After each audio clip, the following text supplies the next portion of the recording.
episode number 92 of the Cheesesteaks and Controllers podcast, presented by Fox PHL The Gambler, 102.5 FM, 1480 AM, iHeartRadio, Amazon Music, Spotify Podcasts, Apple Podcasts, wherever you get your podcast is where you can hear this right now. So if for whatever reason you don't have Spotify anymore, you can still listen to this show. This is Jason Finelli, the esports and gaming insider for Fox PHL The Gambler. Have a good show for you this week. No interviews, just me for an hour, so sorry about that in advance. We're going to talk about a major announcement that happened Sunday morning at 8:30 a.m. Eastern Time, which is a weird time to be announcing games, but when I mention it, it'll make sense. We'll talk about a couple of games that have come out this year that you may have missed and you shouldn't have. And then we're going to get into a hot topic right now in the fighting game community concerning the future of how those games are distributed. But before we do anything else, let's get right into our 6 in 60 seconds. Valorant Champions Tour Masters Reykjavik bracket stage began on Thursday with G2 defeating Zeta Division and Loud taking out Team Liquid in the first upper bracket matches. Overwatch 2's first new hero, Sojourn, has been fully unveiled with a backstory trailer and gameplay trailer showing off a damage-based moveset. Overwatch League also introduced its 2022 talent lineup featuring several former contenders casters, including a previous Cheesesteaks and Controllers guest, Necra. A California lawyer has resigned after alleging that the state's governor is interfering in the Activision Blizzard lawsuit on Activision's behalf. Sony and Nintendo will no longer auto-renew subscriptions to PlayStation Plus and Nintendo Switch Online after an investigation by a British government organization. And finally, Bugsnax is coming to Xbox, Switch, and Steam on April 28th with the free expansion, The Isle of Big Snacks, included in those ports. Those are your 6 in 60 seconds. And the 6 in 60 seconds are brought to you tonight by the St. Francis Players in Springfield, Delaware County, and their presentation of Willy Wonka and the Chocolate Factory, April 22nd, 23rd, 29th, and 30th at 7:30 p.m., and May 1st and April 24th, I got that reversed, scratch that, reverse it, at 2 p.m. Eastern Time. Fantastic show put on by fantastic people. The first time back for the St. Francis Players in 2 years. Their 61st show, I believe, is what this will be. Come see a great show with a great cast, including yours truly as Willy Wonka. It should be a fantastic time. That's, again, April 22nd, 23rd, 7:30, April 29th and 30th at 7:30, April 24th and May 1st at 2 p.m. Eastern Time. Yes, those are your 6 at 60 in 60 seconds. At 60 seconds. Oh boy, it's going to be one of those shows, folks. The Valorant Champions Tour has been some great action so far. Now that we're out of the group stage and into the brackets, things are only getting more interesting. And the Activision Blizzard lawsuit / merger with Microsoft just gets more and more interesting every single day. Hearing Gavin Newsom's name in that regard is quite disturbing, but I'm interested to see what more details come from that. So let's get into our first topic of the evening. We're going to talk about fighting games, one of my favorite genres of all time. Started with Street Fighter II, well, really took off, I should say, with Street Fighter II in 1992, and then went from there, gangbusters, all the way up till the current day, celebrating a big anniversary this year with a whole bunch of new games coming out, with the Street Fighter VI announcement and the Capcom Fighting Collection and stuff like that. But the topic I want to talk about today is a little more general. Not Street Fighter related, not Capcom related, or it could be, but a big topic right now in the fighting game community concerns the future distribution of the games, and the fact that if you take into account the way that the games have come out recently, even games that have come out this year, like King of Fighters 15 back in February, the model in which they are distributed is what some people would call outdated. Old, not so revolutionary anymore, for lack of other phrases.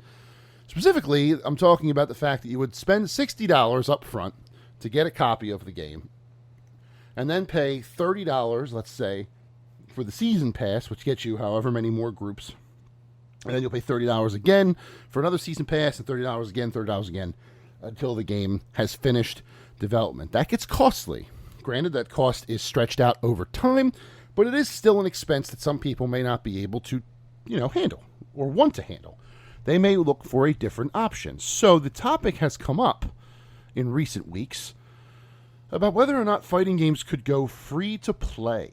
Now, when people hear free to play or F2P, they immediately think of gacha style mobile games with millions of different currencies and all these other issues that are basically baked into these games with the express written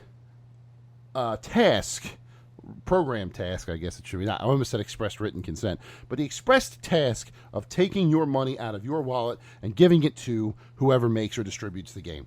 And I understand that. F2P, free to play, has quite the dark cloud over it as a concept is concerned, at a concept level.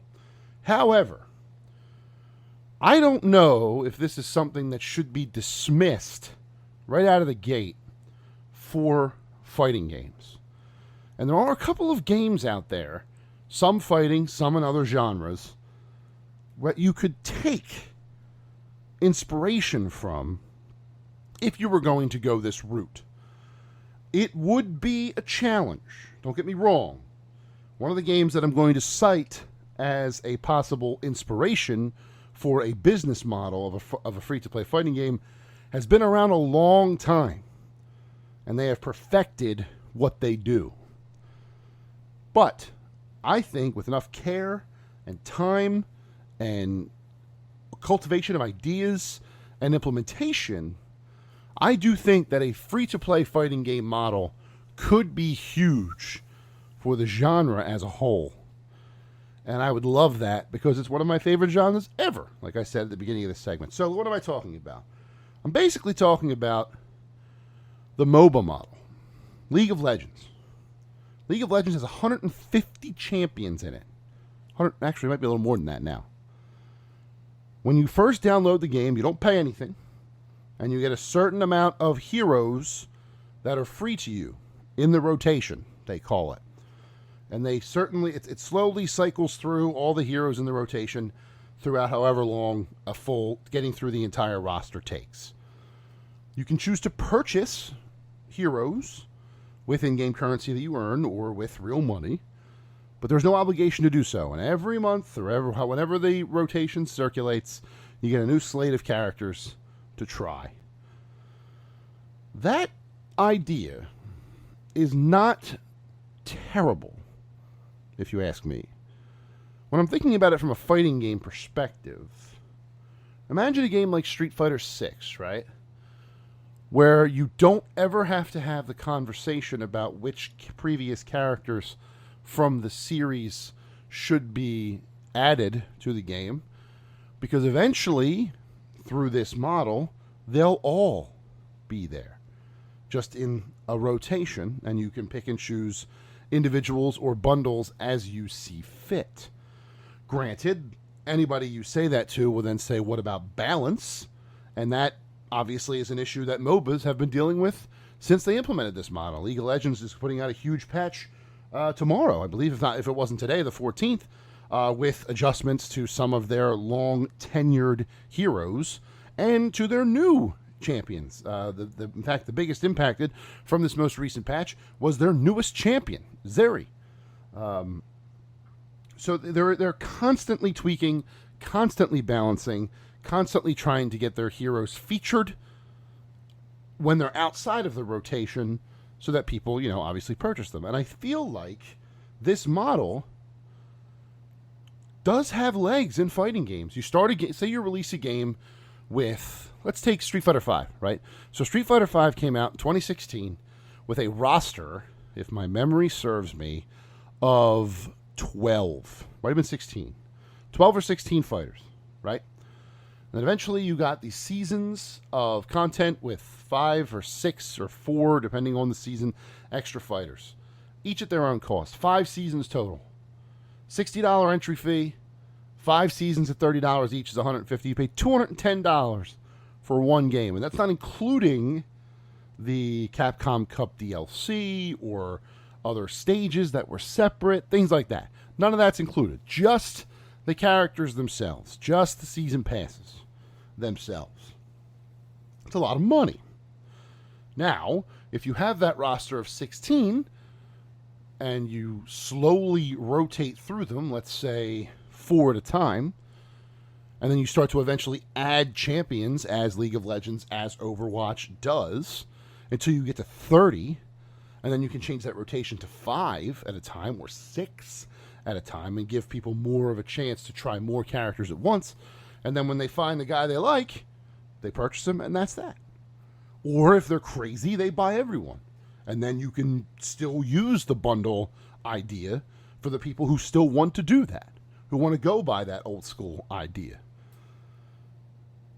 Honestly, that I'm in the camp where no matter what Street Fighter does, I'm going to pay for it because I love Street Fighter. So I might be biased in that portion of it because I know the season pass is what I'm going to do.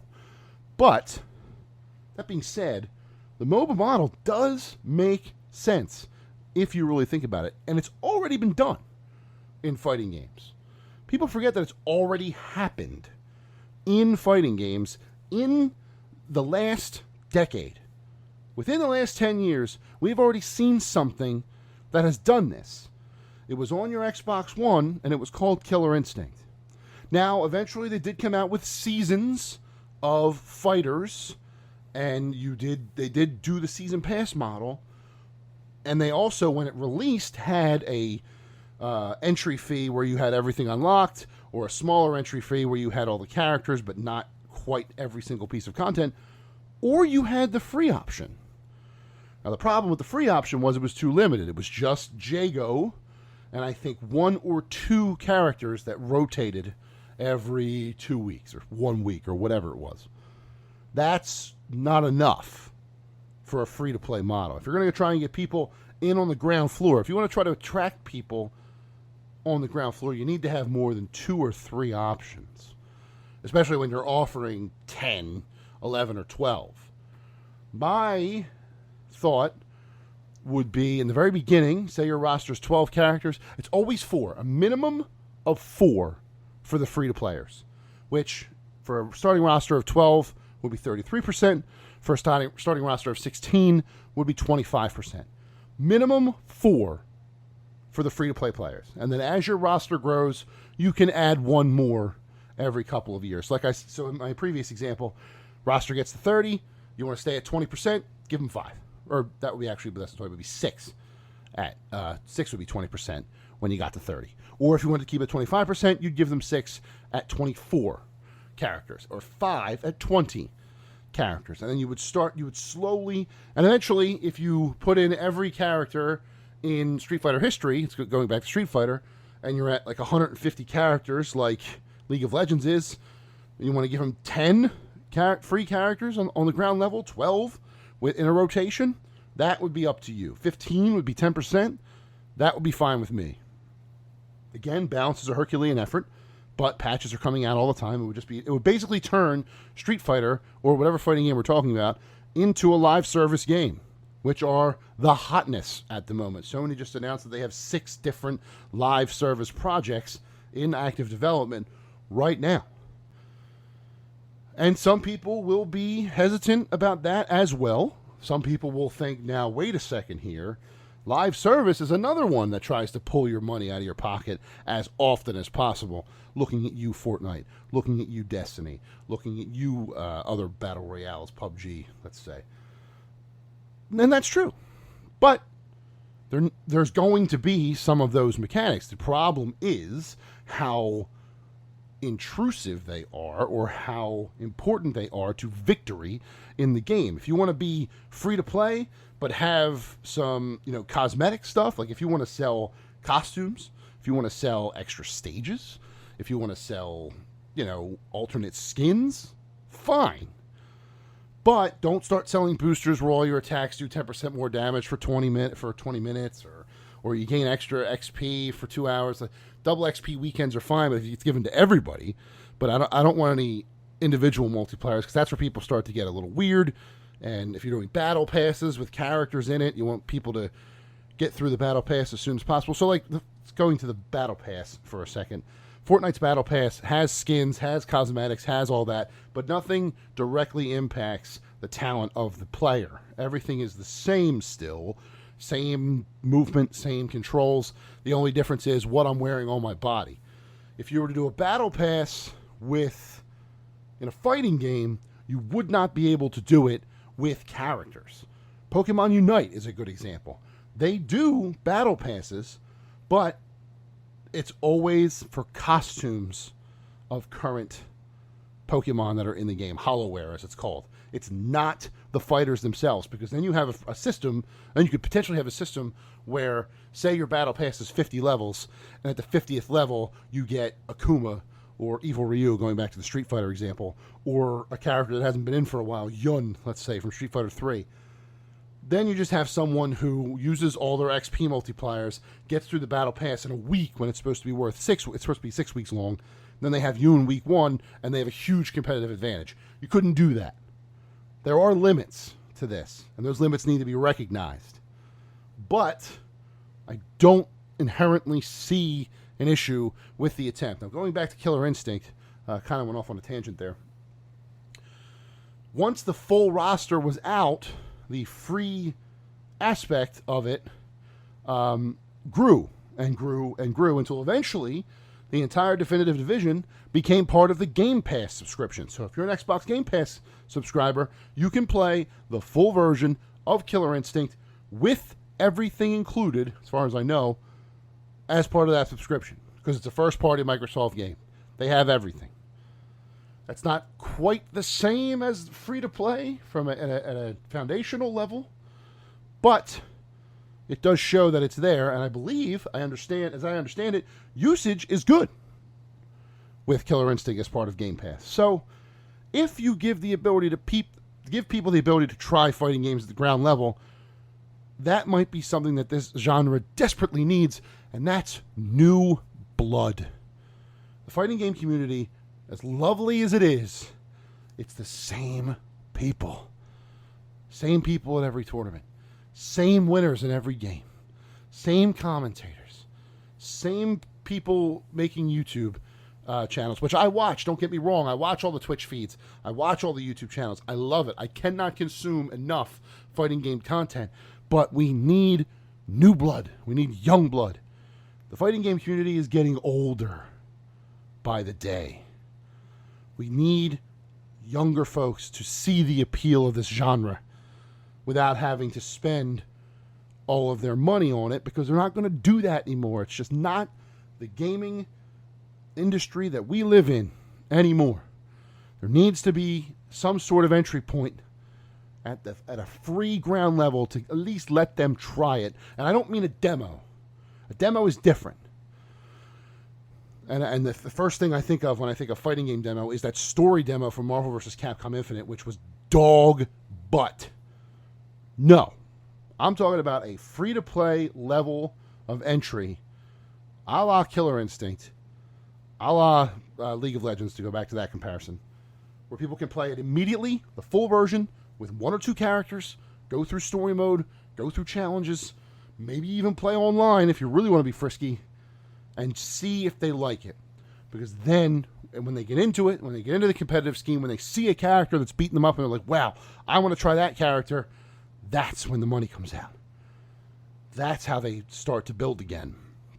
It's going to take a big name to do this. I don't think Capcom's going to do it. I don't think any company in the East is going to do it, because Eastern developers, as much as I love their wares, are notorious for being set in their ways, specifically in the fighting game genre. And the only words I need to say to exemplify that are rollback, netcode. This is going to have to be a Western dev or someone with Western sensibilities that is going to have to put this plan into motion and show the rest of the community, show the rest of the fighting video game industry that this is possible.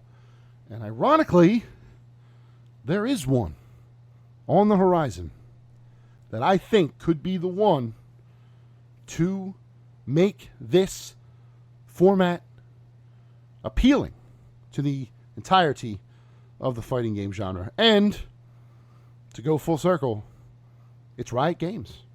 Project L. due out in 2023. A team-based 2D fighting game starring characters from League of Legends. That could be the one to show that the League of Legends format is perfectly viable in the fighting game community. And I hope that it does. Because like I said, the one thing this industry needs more than anything else is new blood, a new base of players to be able to get those numbers as high as some of the other games out there, make that money, and make the fighting games better than they already are.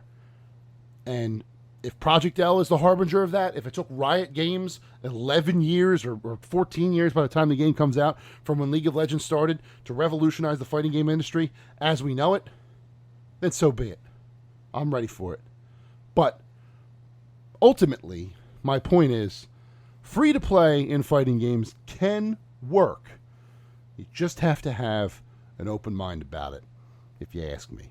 So, coming up in our next segment, we are going to talk about the major announcement that happened last Sunday at 8:30 in the morning and my hopes and dreams for that particular game whenever it comes out, maybe sometime in 2026.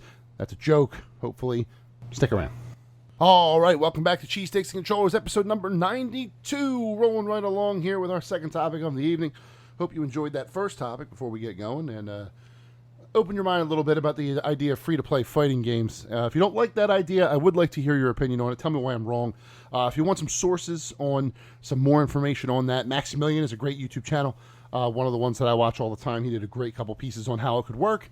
And so I would check him out there just for a little more. And he's on a podcast with Justin Wong and Matt McMuscles called Triple KO. They did a whole 2-hour episode on the idea of free-to-play fighters, which I have not listened to yet, but I'm sure it is very, very, very good. So when you're done listening to Cheesesteaks and Controllers, head on over to Triple KO and give them your listen. They're on YouTube, and they deserve it. So here we go, our second topic of the evening. So it's 8:30 on a Sunday morning. I'm waking up with my kids. I just had a bachelor party the night before. Excited for my brother's wedding, by the way. And I'm sitting there, and I got my coffee, and I'm trolling through Twitter, as I do on a Sunday morning. Kids are watching their TV, their TV shows, and they're eating their breakfast, and playing their tablets, and doing what they do on a Sunday morning, getting ready to start the day for real. And I start to see a bunch of announcements, people freaking out and going crazy, and a face that I recognize, but I can't quite place because it looks a little bit different than what I'm used to. And then I see that the Kingdom Hearts 20th anniversary video happened. The Kingdom Hearts 20th anniversary event happened last Sunday. Completely caught me off guard. I knew it was coming, obviously. Kingdom Hearts 20th anniversary was a big part of when Sora was announced for Super Smash Bros. They said they were going to get into it later in the year, or later in 2022. And there they were. They did it. There it was. So the two mobile games that they announced, the final chapter for the one, Unix Dark Road, fine. The brand new one, whose name eludes me at the moment, okay. But the third thing they announced, the third thing in this 7-minute video was Kingdom Hearts 4. And Sora is in this high-rise apartment in Tokyo, and was it Minami Oyama district is where it is, and Shibuya is going to be in the game, which makes me I'll get into that in a little bit. And he's got, he's walking around in some realistic-looking city, and then this big Heartless shows up, and he goes to fight it, and he's jumping on street signs, and jumping over cars, and all this other stuff. Just a wild video. Wild. But yes, Kingdom Hearts 4 announced for PlayStation 5, and I assume Xbox Series X. Then we see a little vignette of Goofy and Donald looking for Sora somewhere. They see a blue flame with apparently the voice actor that played Hades in the other games, so that's a indication of Hades from Hercules, which is cool, and then it fades to black. So, very limited teaser, didn't give us a lot, gave us Sora's feet, which the internet went crazy about, because that's what the internet does, it goes crazy about things like that. But it got me thinking. It got me thinking about some of the things that it showed, it got me thinking about some of the things we could get, and it got me thinking about some of the things that I want from Kingdom Hearts 4. So that's what we're going to talk about right now. We're going to talk about 5 hopes and dreams that I have for Kingdom Hearts 4. If I get 2 of these, I'll be happy. But if I got all 5 of them, obviously I would be over the moon. So let's start with a big one here for me personally. And I don't think I'm alone in this, but I feel like a main reason that people gave Kingdom Hearts a chance back when it first launched 20 years ago, and its sequels was the implementation of Final Fantasy. Having Cloud, having Squall, having Yuffie, having Aerith, having all these characters from Final Fantasy in this game with Disney characters was part of the appeal. In Kingdom Hearts 3, they were absent. And if they weren't absent, I don't remember where they actually showed up. In Kingdom Hearts 4, that needs to change. I need a big return for Final Fantasy. Now, if you wanted to do it where they had their own world, if you're keeping the world-based structure and you wanted to give Final Fantasy its own world, you wanted to focus on a singular Final Fantasy, like if you wanted to send him to Midgar and have him fight with Cloud and all them and use their remake models or whatever, or if you wanted to go to, I don't know, Balamb Garden from Final Fantasy VIII to give another Final Fantasy game a spotlight, I would like that. Squall obviously has history. Squall and other characters from 8 have history in Kingdom Hearts. In fact, Selphie was on the beach in the first game at the first Destiny Islands, but, that's neither here nor there. That'd be cool if you wanted maybe a Final Fantasy VI world, the World of Balance, or Final Fantasy 9, whatever you wanted to do. But give Final Fantasy some sort of spotlight. It is your flagship franchise. It's the whole damn reason you still exist, Square Enix. It deserves to be highlighted in this franchise, a franchise that started as a partnership with it.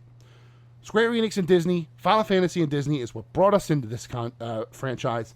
You're starting a brand new arc per your trailer, so now is the time to bring Final Fantasy back. Now, I am playing this without having played Remind, the DLC for Kingdom Hearts 3. It is next on my list with this announcement. I need to catch up. So I may play that and think, oh, maybe I'm going to get what I want, or not. But we'll see. I think a big return for Final Fantasy is deserved. I think it is needed, and I think it would be a lot of fun, obviously, to see those Kingdom Hearts-style Final Fantasy characters in a newer, fresher, more modern-looking experience. So that's the first one. The second one, I think, is the biggest shoo-in of the whole list. And it's already apparently been teased or possibly been teased in the first trailer.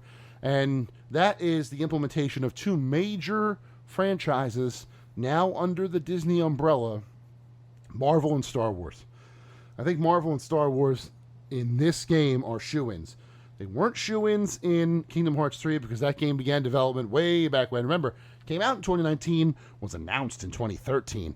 That game was in development for a very, very long time, and it was not time to implement these 2 major franchises into it. However, 4 is a different story.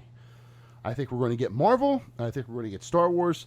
I do think that the people who were on the trail of Endor, being that random garden or a forest-looking area in that trailer, were on to something.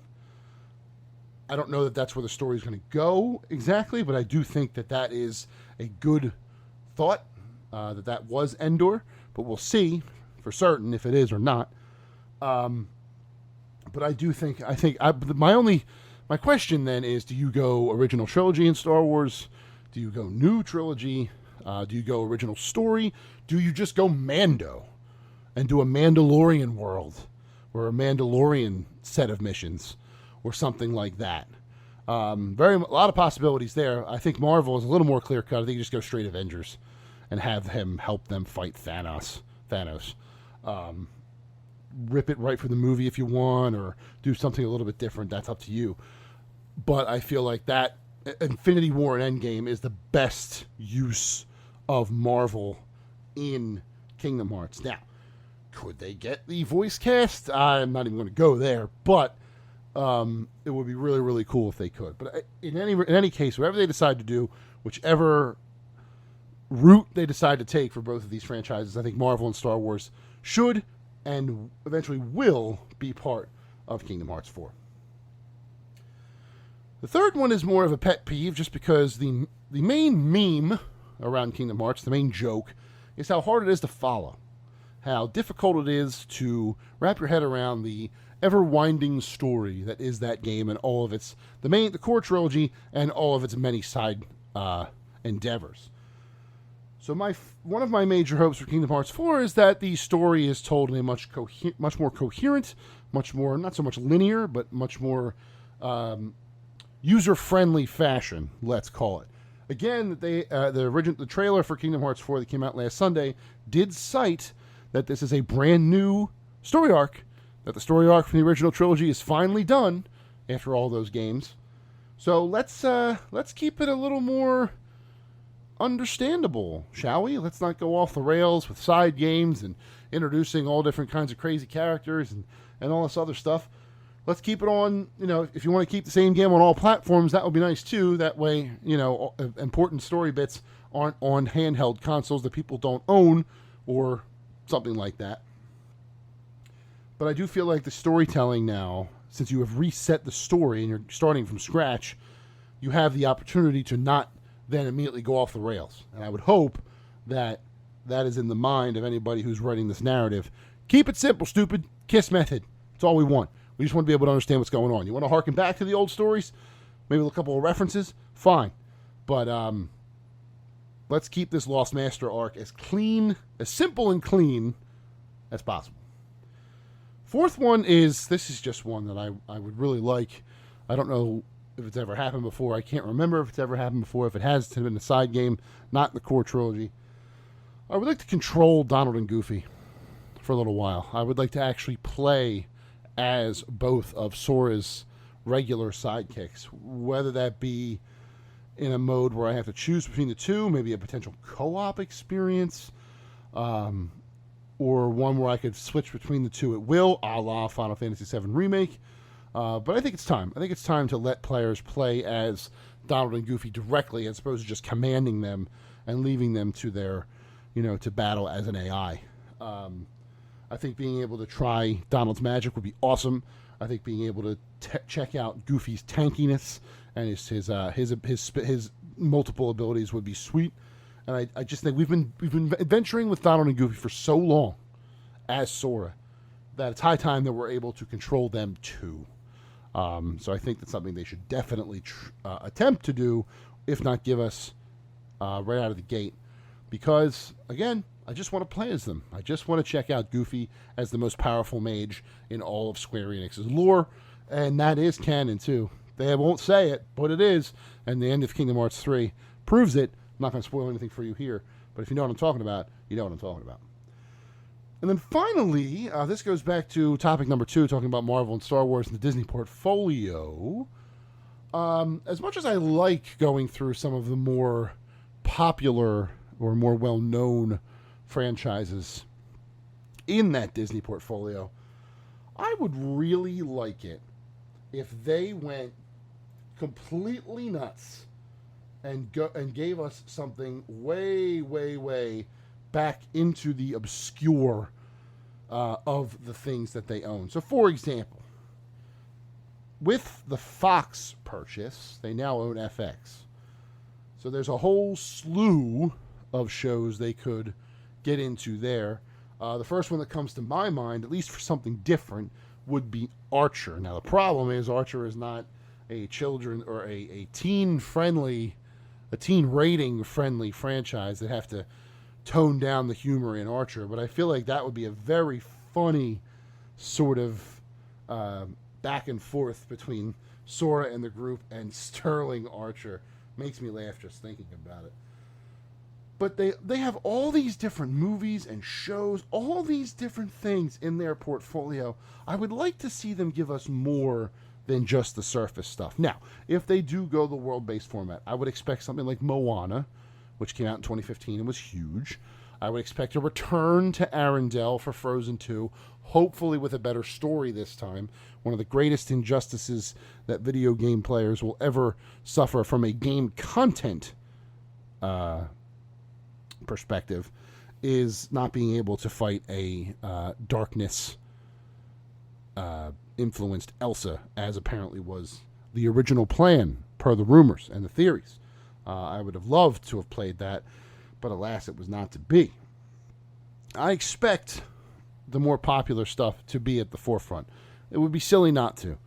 But I would like to see a couple of references to older things, a couple of references to really obscure things, a couple of references to things that people might not remember or might not even know that Disney owns. I would like to see those come up. So, like, for example, Yeah, I want to go into a store in this Shibuya, whatever it is, from the trailer, and hear Powerline from Goof Troop. That would be awesome, right?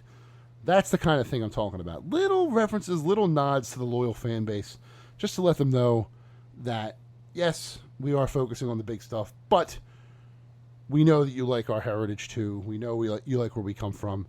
Here's a nod. Something like that. You know, just some little things that Disney fans can be like, oh, that's so cool. Or even Square Enix fans too.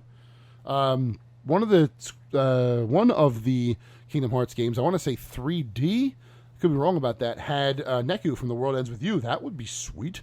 That game is very underrated, and the sequel apparently is very underrated too. I haven't played that yet. That's on my list as well. But stuff like that, just little references, little nods.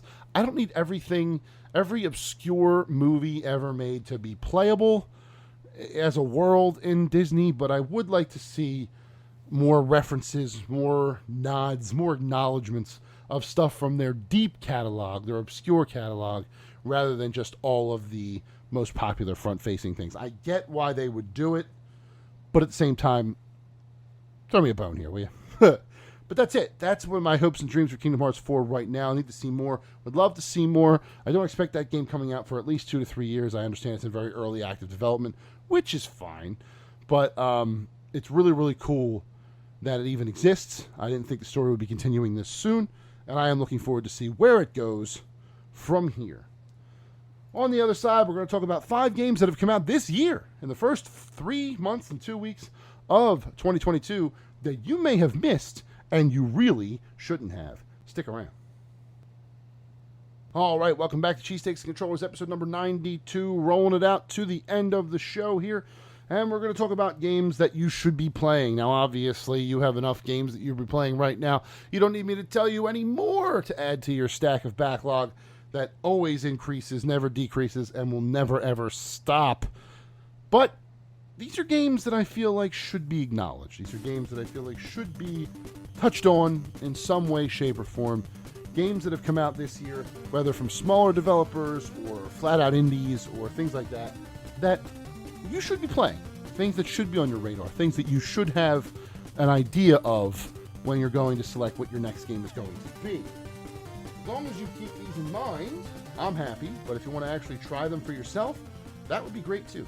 I do think that these are all games that you should be checking out in the near future. The first one is a bloody, gory platformer with a retro feel from Berserk Studio and the Arcade Crew. The game is called Infernax. Came out February 14th on Valentine's Day, and really is a really neat looking retro style, like Castlevania-esque adventure game where you're this hero and you're fighting monsters and stuff like that. Has a nice bloody, gory aspect to it, but really has taken critics by storm here. I'm looking at OpenCritic right now, and I'll be looking at OpenCritic for all 5 of these games, quick aside, and not a single one of them is rated below an 80. These are all 80 and above, what we'll be talking about now, which is really, really cool for games that you've never heard of before. This particular one has an average of 82, with 50 critic reviews in, 8s and 7.5s across the board, with 88% of critics recommending the game. I'm just going to get into a couple of quotes here that are on OpenCritic. One from Wesley LeBanc, Game Informer. This one says, "From the moment you step onto these demon-infested lands to the moment you deal the killing blow to the game's final boss, you'll experience plenty of surprises. The Konami code, up, up, down, down, left, right, BA, start, does something really cool, for example. Infernax's retro soundtrack that rips from start to finish, beautiful art, challenging gameplay, and a fun Castlevania-inspired design makes it worth the price of admission." Over the 6th axis, Infernax is a great retro-style title that adds in enough ideas of its own to stand up to modern standards. Gory combat and interesting level design maintain interest throughout, and there's lots of potential for replayability to the different moral paths to unlock. So there's moral choices here, there's retro action, there's a great soundtrack, a really good package, and one that you may not have heard of before this, and I highly, highly recommend that you do give it a shot. It's definitely good for one of those like afternoons. We have nothing to do, lazy Saturday, just need something to play. Pick this one up and check it out. I think it'll wet that whistle. Second one is for the more strategic types, the people who like a little bit of strategy and a little bit of thinking in their games. This is Expeditions Rome by Logic Artists and published by THQ Nordic. This one is currently sitting at an average of 81. Came out on January 20th. There's 44 reviews on it as well. This is a game. This is a real-time strategy game. So you're gonna, turn-based strategy game. So you're gonna have your Roman warriors, and you're gonna go to a location, and there's gonna be a bunch of enemies there, and you're gonna have to figure out how to fight them. Be very strategic about it. Very tactical about it. Keep your resources about you. The game does get difficult quickly. You will find yourself struggling in the early going, but it is a game that is worth your time. I had a little opportunity to play a little bit of this one. Really, really cool concept. Really cool soundtrack. All the voice acting is very good. Every line in this game is voice acted, which is nuts. Got a couple of quotes here as well. One from IGN. Expeditions Rome deserves a Roman triumph as one of the most impressive tactical RPGs of the last several years, despite occasionally bending under the weight of too many systems, which is true. There's a lot going on, a lot to learn, a lot to wrap your head around, so the learning curve may be pretty steep, but I do think it is worth checking it out here. And then COG Connected, Jake Hill, 90 out of 100. Streamlined is a good word to describe Expeditions Rome. Instead of jamming it full of every feature under the sun, it's lean and mean. Maybe you're making fewer choices than you would in, say, a Pathfinder game, but every one of the choices made here is meaningful, and that philosophy permeates every level of the game, from combat to art design to music and the writing. So again, a very cool strategic game here. A lot of historical perks to it as well, being set in ancient Rome. The voice acting, as I said, is dynamite. One of the best voice acted games, one of the most surprisingly good voice acted games I have ever played. And this is definitely one of those thinking games where if you want to just sit down, play some strategy for a while, and watch 1 hour turn into 6, Expeditions Rome could do that for you. This next one is very unique. I love games that go outside the box and try something different, and this one right here is definitely one of them. If you have not heard of this game, I would not blame you, but it will surprise you to hear that it is currently sitting at an 89 average on OpenCritic, which is absolutely bonkers. The same average, in fact, as Horizon Forbidden West. That's what we're talking about here. They're both 89s for completely different reasons. This one came out back in January 25th, to be specific, made by Not Games and published by Tiny Build. It is called Not for Broadcast, and this is a game where you are the program director of a media company, of a news organization, in a country that is, shall we say, heavy-handed, perhaps? A little too heavy-handed. It's probably a good way to put that. It invokes a lot of Papers, Please, the indie hit from 2013, and other games of that ilk. But it's very silly. It's very over the top with how much you have to do to keep your, talking heads above you happy. You're turning off feeds, you're turning feeds, you're switching. It's an interesting look at media. It's an interesting look at that sort of oppressive regime who comes in and controls everything or wants everything to be controlled. And apparently it's a really damn good game.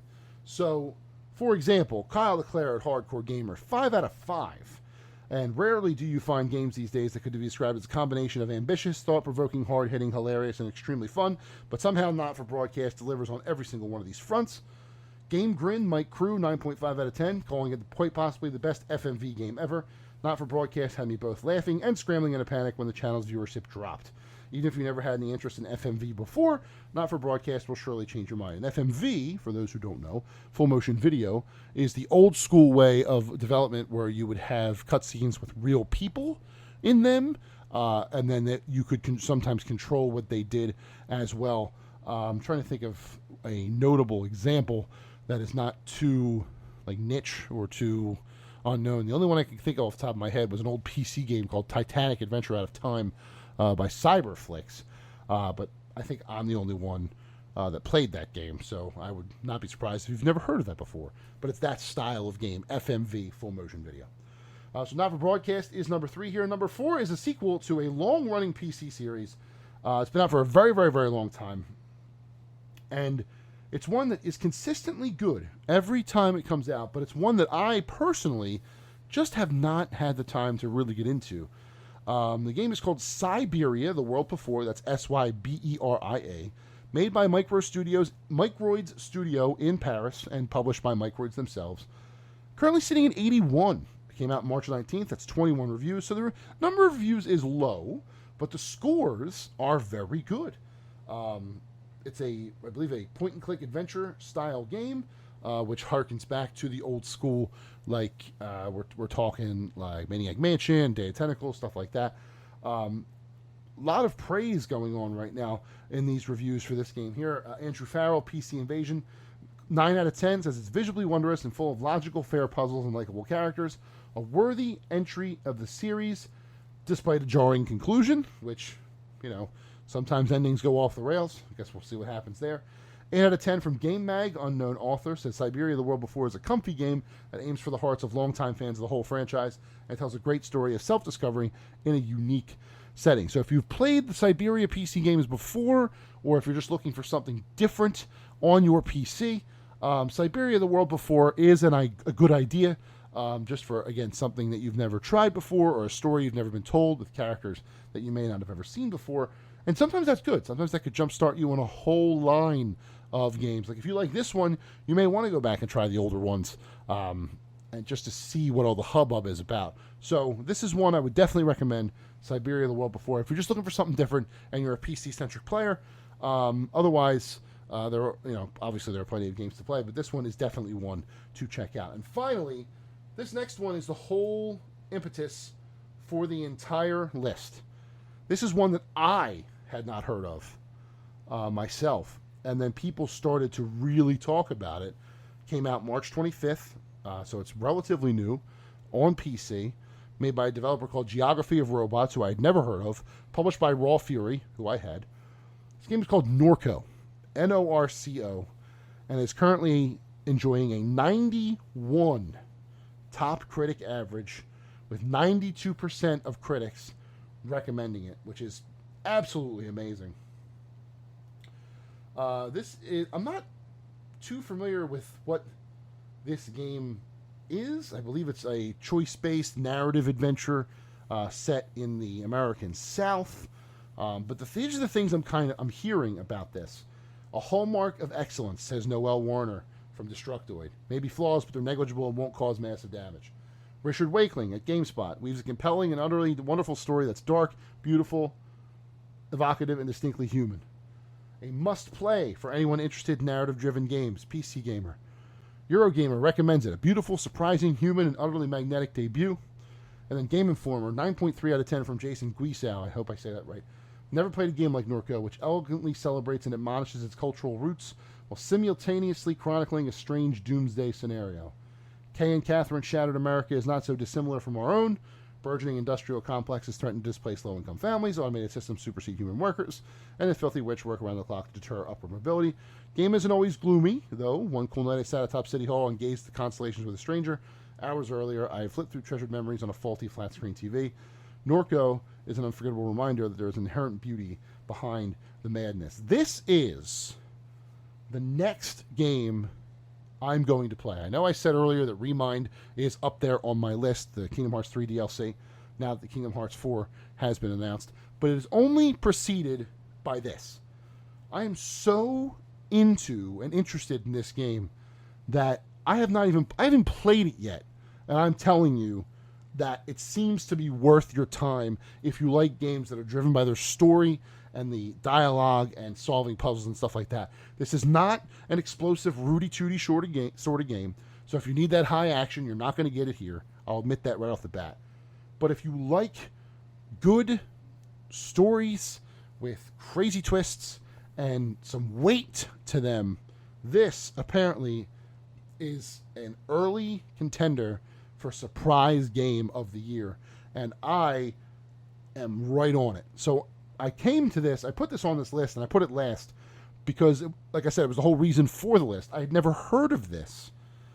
And then based on what I'm reading here, I immediately want to give it a shot. So I'm hoping that with the 5 games I listed here, you, the listener, are hearing this and thinking, maybe I'll try one of these 5 games. Maybe I'll try Norco. Maybe I'll try Infernax. Maybe I'll try Expeditions Rome. If they're your kind of games, then great. I'm glad I was able to help you find something new to play. If you don't like them, then fine. If they're not up your alley, not a big deal. There are still plenty of games to play. You might still be trudging through Elden Ring or whatever it is that you're playing right now. But I just wanted to make sure that these 5 were at least in your consideration, on your radar, so that way you weren't, snuck up on when Game of the Year time came out and you're like, what the heck is a Norco? Now you know, thanks to me, and knowing is half the battle, G.I. Joe. So, that is the end of episode number 92 of the Cheesesteaks and Controllers podcast, presented by Fox PHL The Gambler, 102.5 FM, 1480 AM, iHeartRadio, Amazon Music, Spotify Podcasts, Apple Podcasts, wherever you get your podcasts is where you can listen to this voice, giving you the latest and greatest in esports and video games. Thank you for listening this evening. If you're listening to this voice right now, that means you got through the entire thing, and I cannot stress enough how much that makes me feel good, that you would spend some time with me, whether it's in the car, in your house, or wherever, listening to me rant and rave about video games for an hour. Look forward to bringing you another episode next week, episode 93. I'm sure there'll be plenty of topics to address based on the way that the industry is going right now. But in the meantime, I hope you have a fantastic weekend. I hope you have a great week right behind it. And we will be back again next week with all the latest and greatest in the industry that is video games and esports. Goodbye.